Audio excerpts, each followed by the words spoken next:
Alright guys, this is an episode of Dictations. Normally we do this just audio, but we've decided to video it today. We've got a couple great videographers with us. I'm with Dr. Rogers, as we always are on Dictations. How you doing? Hey, good. Not too bad. Normally we do this on Sunday. I think today's a Thursday, so we're all off right now. But we wanted to talk a little bit about the business of healthcare. It's something we haven't gotten into much on Dictations. I'll start by asking, should doctors be businessmen? That's a great question. That's one I've thought about over the last several years since I've had my own business. Should doctors be businessmen? It's a great question. And my answer is absolutely yes. They have to be businessmen. They always have. You know, my father was a physician back starting in the late 50s, and I guess he was a solo surgeon for 40 years, and he certainly ran his own business, as all doctors did back then. And the way I've been a doctor for 35 years, and the way things have changed over the last few years has been just incredible. And what's happened really is that doctors have been their role in the business has really been taken over in a lot of ways. Meaning they're the middlemen? Is that what you mean, or? The workers. Okay. I would say they're the workers. They're not the head people anymore. For the most part, I am, because I have my own business, right. But I've got a very unique practice. But here's a way, in my opinion, it's kind of gone. So doctors no longer, most of them don't run their own businesses. They are employed mostly by hospitals or large groups, corporations, and they really work for, to be honest with you, for that corporation who works for the insurance companies. That's a broad statement. But so the corporations are working for the insurance companies? Yeah, okay. Right. Okay. You know, or the government. Okay. In a way, but it depends on the insurance, what kind of insurance you're talking about. So, but in that manner, you know, doctors, even though they may be employed and they may have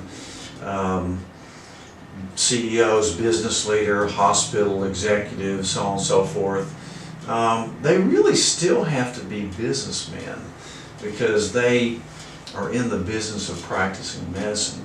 Now, back when my father practiced medicine, you know, docs back then, they just got out of medical school, then their residency, and they just hung a shingle and they started practicing. And, you know, there weren't as many doctors probably, and they built up their business by word of mouth. No doctor in my dad's day would, you know, advertise. Now every doctor advertises, which almost in some people's minds heresy, but it's just a thing you have to do. You have to promote yourself, just like we're promoting ourselves right now. Right. Well, and I'll interject there because I think it's almost an obligation to market yourself. If you have something that is worth more than what the patient is paying for, if you have something that can help somebody, you're almost doing a disservice by not talking about it. If people don't know about it, then you're in a way hurting the patient. I agree with that. So you might as well face it, docs, you are a businessman. And you better be a businessman, otherwise, you know, you've done all this training, you've spent years of education and practicing, and you're not going to do very well unless you're a pretty good businessman these days. You know, especially if you're out on your own, which I've chosen to be. And there's pros and cons to that. But again, I've been a family doc for 35 years. I also have an MBA, so you know, that now, was that like on purpose, or was that kind of coincidental? Do you think docs should get their MBAs? What's your thoughts on that? No, not necessarily, not unless they're really interested in the management side of it. Okay. So, no, I wouldn't recommend they go out and get it unless they, because it's a lot of work. Unless they want to get into some sort of administration. Yeah, administration, or maybe you run your own business, or, you know, yeah. We have several offices and we've been kind of entrepreneurial through the years with this thing, and you know, I've certainly enjoyed it because I like that side of it. Basically, though, I am a doctor, you know, and that's my forte is being a good doctor. Well, I think the better doctor you are, the better business you're going to end up having, especially in an environment today where patients have choices. That's right. You know, so I think part of that, and I'm gonna ask you another question here in a second.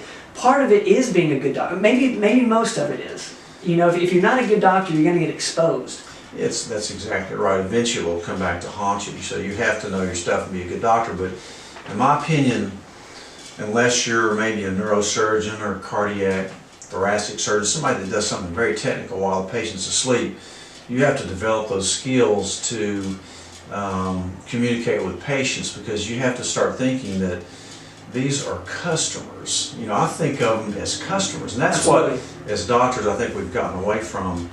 In a lot of instances, I've seen it many times, many times, and as time goes by, I see it worse and worse, that, you know, doctors are becoming less patient friendly. They don't look on them as customers, mainly because they figure they're working for a corporation or they're working for a hospital, Or third and party. they want, and you know, they want their time. They want, you know, more of a 9-to-5 job, and you know, it's a little different for them, and it's gotten worse because doctors can act pretty arrogant sometimes, and especially if they don't realize that that's their customer and that patient's paying them money to see them.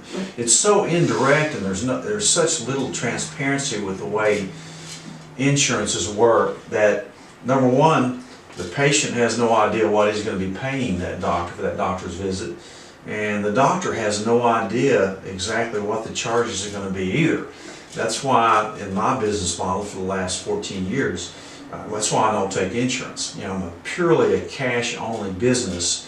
And it's interesting, when I formed this business, I had a huge practice doing it the traditional way, and became increasingly frustrated with the red tape, the bureaucracy, the coding, the EMRs. So I decided to drop everything that I didn't like about medicine and do it the way I wanted. So I hung my own shingle out, took cash only, and a lot of people thought I was nuts to do that. But you know, 14 years later, I look back and just been an incredible transformation with me. Not only have I become a much better doctor, I enjoy my practice. I'm never going to retire. Why would I? You know, I'm 64 years old. I know more than I ever did. I'm better than I ever have been. Plus, I control my own destiny. The other thing that happened was all the bad patients went away. You know, people that are going to argue over a $15 or $20 copay, and you know, my idea is to get patients in. Before that, you know, no, we're booked up. And if you notice, a lot of patients will come and say, I can't get in my doctor for 3 weeks. I'm sick. I need to get in. So they end up in the emergency room or the urgent care, and they don't get that continuity of care, the one-on-one personalized care. So the other thing I noticed was that all the bad patients went away, just the patients that really wanted to see me. Now, I admit, I have to be better than the average doctor. You couldn't make it doing what I do, cash only, unless you're better than the average doctor. Right. And I'm not bragging. I'm not smarter than the next doctor, probably. Just probably a little more, maybe empathetic. I'll listen to my patients, but I don't have to deal with all the other stuff that regular doctors have to deal with. The coding, over here typing on a computer while I'm trying to talk to the patient. Right. And the restrictions, the managers telling me what to do. I'm just doing exactly what that patient needs. So I do have a kind of a unique business model that that really works. Would you advise, you know, people who are already in the system or they're getting ready to come out? Your son, my brother's getting ready to come on board here, and I kind of know how you've talked to him. How would you advise people that are either already in the healthcare system or coming out of school as far as how to set up their own shingle? You know, you talked about the business of practicing medicine. You know, would you advise this cash only thing? A lot of it depends on your personality. Mm-hmm. I mean, you know, I admit if I had to do it all over again, you know, 34 or 5 years ago, I would have just hung a shingle out on day one when I got out of my residency. Mm-hmm. You know, there's no doubt I would have done that. Even now in this corporate world, I would do that. There's still a place for those type of practitioners. That's going to be very hard if you're maybe a certain kind of doctor. It depends on the specialty, but certainly in primary care where I am, it's very doable. I predict more people are going to do this. Now you ask me what person would you go, you know, would you advise to do this? It'd either be somebody that was pretty entrepreneurial and kind of ahead of their time coming out of their residency, that had a lot of confidence in what they were doing and had some good advisors. They don't need an MBA particularly, but they probably benefit by talking to a guy like me who's done it Right. and gone through all the pitfalls, made all the mistakes, and kind of know what to do. But so the person that really is in a situation, unfortunately, a lot of medical students and residents that get out now are in a lot of debt, and it's easier to kind of go for that guarantee, but probably in 10 years you wish you hadn't have done that. So delayed gratification is something that they're kind of used to. But so that group, maybe a few that come out, the few, like the Marines, the few. And the other group of physicians that may want to do this is those like me who have been out for a while and they just realize, hey, I really don't like doing this. If they're burned out, I mean, doctor burnout's a big subject in all our meetings we go to. And, you know, if they're burned out, not happy, and they have to know that there is a better way, and it's certainly doable. I mean, I'm so happy with my practice now, it's unbelievable. I even have several offices. I work very hard, but I don't feel overworked. I don't take call, I don't go to the hospital anymore. Some of those things I had to do when I first came out, that now we have hospitalists that do that. But, so it's, you know, there's definitely room for what I'm doing. I also think it has something to do with the types of services you offer. You know, I hear a lot of people saying you're a living testimony of what performance medicine is doing, in the sense that you're 64, you're still active, you feel great. I know that, and I know that's what you want for all your patients. How big of a deal is the types of services you offer when trying to set up a cash practice? Why you need to be on all those medications we're putting you on, and maybe live a better lifestyle. So if you're a doctor and you don't look the part and actually live the part, then nobody's going to believe you should do it. That was one thing that really stood out to me when I first started working with you, was, you know, the whole idea of a doctor who's overweight trying to help a patient lose weight, and a doctor who's not taking care of themselves. As a physician, I think the first thing you should do is take care of yourself, so that you can, you know, really talk to the patient from a different standpoint. Well, physicians, you know, they're stressed. It's a hard job. They get burned out easily, and but there's a different way. I mean, you need to live a good life, and you know, you need to eat right, exercise, sleep. So as I got older, that's why I became interested in integrated medicine. I realized we were throwing people on way too many medicines, and nowadays it's very unfortunate that doctors are now getting paid for performance. So there's a thing called MACRA that I would never think about involving myself with. But actually, so doctors have very little time to spend with you, probably an average of 7 minutes. And now they're getting paid for what their patients' numbers look like their hemoglobin A1C, the average blood sugar, if they're diabetic, or their blood pressure, or what their cholesterol is.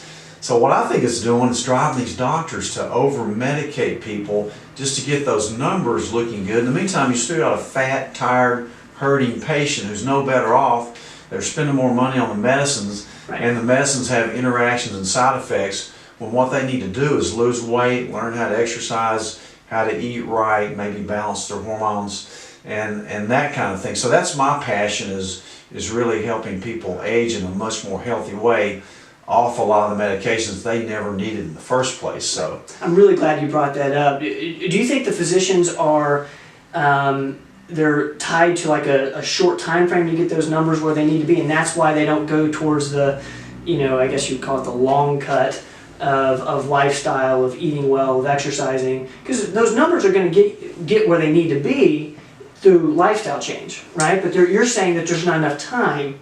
Is that right?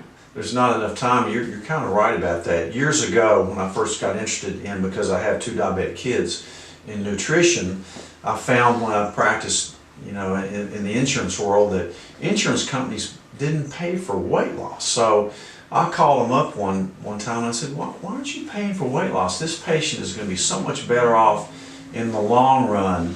They're going to consume a lot less money in the health by your insurance company and the healthcare system.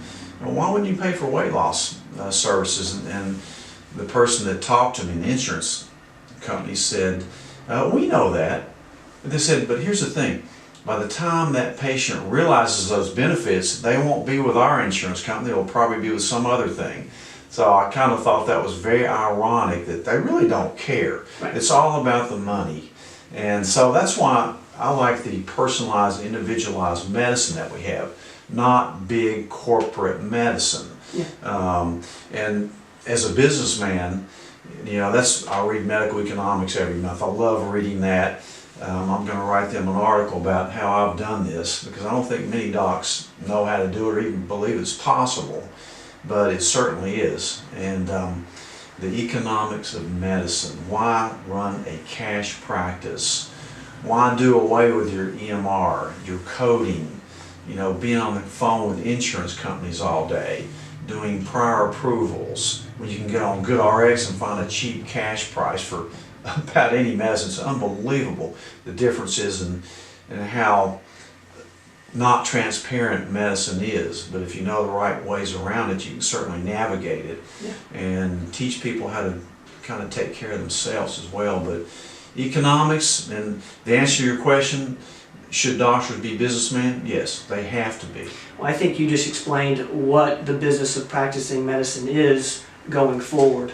And the other thing about it that I'll mention lastly, you can make a lot more money this way than you did the other way. Sure. Significantly better, and your lifestyle would better, be happier. Dr. Rogers, thanks for your time. Thanks, Thank you guys for listening to Dictations and watching for the first time. We'll see you next week.